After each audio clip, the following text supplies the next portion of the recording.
আমি আনিশা, সবাইকে স্বাগত জানাচ্ছি CADers আয়োজিত AutoCAD ওয়ার্কশপ 2020-তে। স্লাইস অপশনটা কীভাবে ইউজ করে সেটা আজকে দেখব। ফার্স্টে একটা মডেল ক্রিয়েট করব। ড্রাফটিং এন্ড অ্যানোটেশন থেকে রেক্টাঙ্গেল সিলেক্ট করব।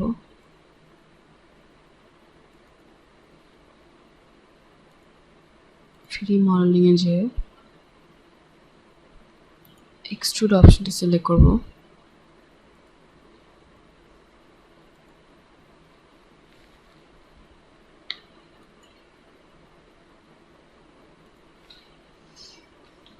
আমি আমার অরিজিনটা এখানে সেট করতে চাই, তো আমি কোঅর্ডিনেটস অপশনটা থেকে ইউসিএস অপশনটা সিলেক্ট করব, ইউসিএস প্রিভিয়াস, এন্ড দেন এখানে সিলেক্ট করে এন্টার সিলেক্ট করব,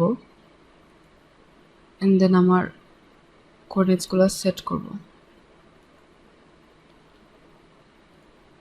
এই অপশনটা থেকে আমি ওয়াই অপশনটা সিলেক্ট করব, সো দ্যাট আমার ওয়াইটা ফিক্স থাকে আর জেড অ্যান্ড এক্স মুভেবল হয়। জেডটা আমি ডায়াগোনালি এখানে রাখবো, সো দ্যাট আমি ডায়াগোনালি এটাকে এখানে স্লাইস করতে পারি। তারপরে সলিড এডিটিং অপশন থেকে স্লাইস অপশনটা সিলেক্ট করব, অবজেক্ট সিলেক্ট করব, এন্টার দিব। এখানে প্লেন দেওয়া আছে তিনটা, যেহেতু এটা আমার ওয়াই আর জেড প্লেনে, তো আমি ওয়াই জেড প্লেনটা সিলেক্ট করব। 000 পয়েন্ট স্পেসিফাই করতে বলেছে, যেহেতু এখানে আমার অরিজিনস, আমি এটা সিলেক্ট করব।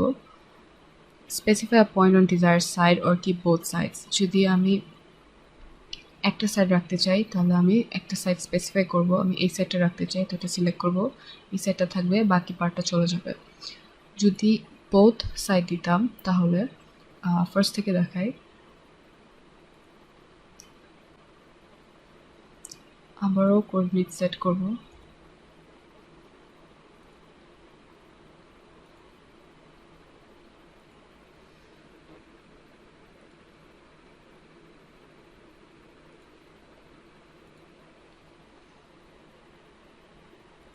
স্লাইস অপশনটা সিলেক্ট করে অবজেক্টটা সিলেক্ট করব, এন্টার দিব।